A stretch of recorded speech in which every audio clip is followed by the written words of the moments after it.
everyone, Toshiibeats here, and today I'm driving a 1993 Toyota Supra. Yes, this one is modified. It's a Supra, what did you expect?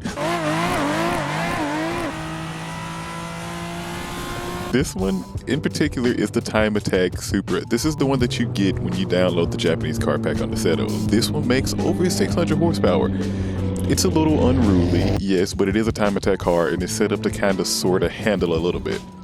Which is why I got it here on the island today. I'm going to see what this thing can do on the 0 to 60, on the streets, and in the canes. So it's going to be a fun little video. We're going to see what this thing is all about. But for right now, let's get up to this runway, do the 0 to 60, and see if we can keep it on the road.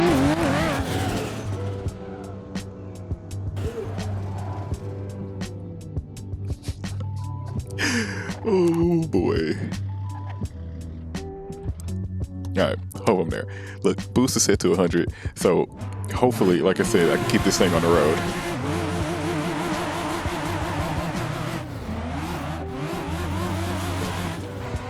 .62 in second.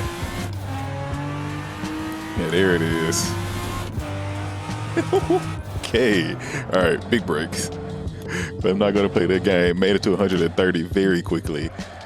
Like I said, this is a serious car. Is traction on? I think traction was on. It was saving me. Good Lord. One more time.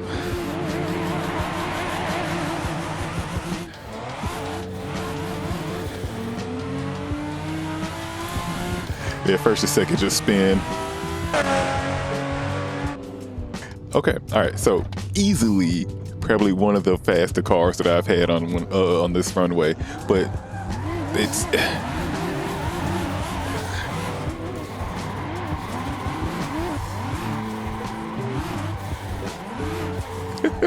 Okay, yeah. Very, very unruly. But once you get it going past like 60 miles per hour and your foot's down, it starts to hook a little bit. Ah, yes, driving it on an island, this is definitely one of those cars where you know you're going to immediately get in trouble as soon as you get on the road with it. Thankfully, the brakes work. This is a bit of a heavier car. But at the same time, I think it kind of aids with making the car a little bit more smooth to drive, because driving it around here, even with all this power, it's pretty easy to maintain as long as you're keeping, you know, a mindful thought about how you use the gas. Yeah, traction control off, boost turn to 100, coming through the hills. It's fun, slightly sketchy, but it's fun. You feel the weight of the car kind of just taking you through the turns, and I mean that in a positive way. Like, this is one of those cars that you could probably drive it for a long time because you may not be getting knocked around as hard as some others, but yeah, suspension is very plush trying to come through some of this. And no shortage of power makes coming around every turn a little fun experience, because yeah, being able to roll on throttle like that, hear that turbo noise, feel the speed. Yeah, you're having fun in every gear, for sure.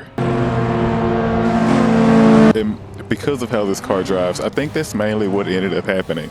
You get this car for the engine and not necessarily the driving experience. And then next thing you know, it's two JZs swapped in everything, and I know I'm guilty of that myself, but at the same time, I think we kind of lost sight of what the Supra actually was. It's a GT car, which meant you're supposed to be able to get in it, cruise for long periods of time, have enough passing power, and actually be comfortable by the time you made it to the destination you were going to. Eventually, it just turned into a highway monster drag car type of a thing.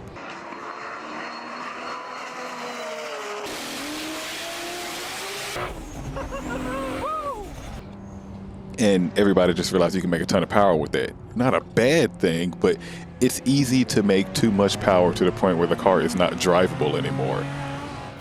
This is sort of teetering on that line.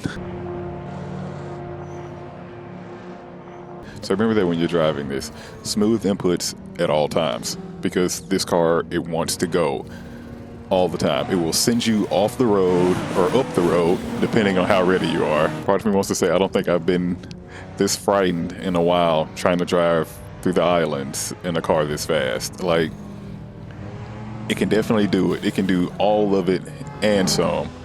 But at the same time, it feels so sketchy, so bouncy, and so unpredictable once you start moving. But if you don't mind that, oh my goodness.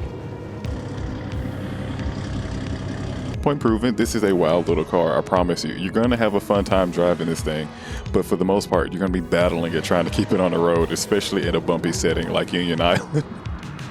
This thing is all over the road. But like I said, if you like the type of thing, if you like driving on edge and not knowing if you're going to be able to maintain it, drive this. This is going to be the thing that you want. Like I said, well, I didn't actually say the horsepower. You saw it on screen during the drag race, but over 650 horsepower. More than you would ever need.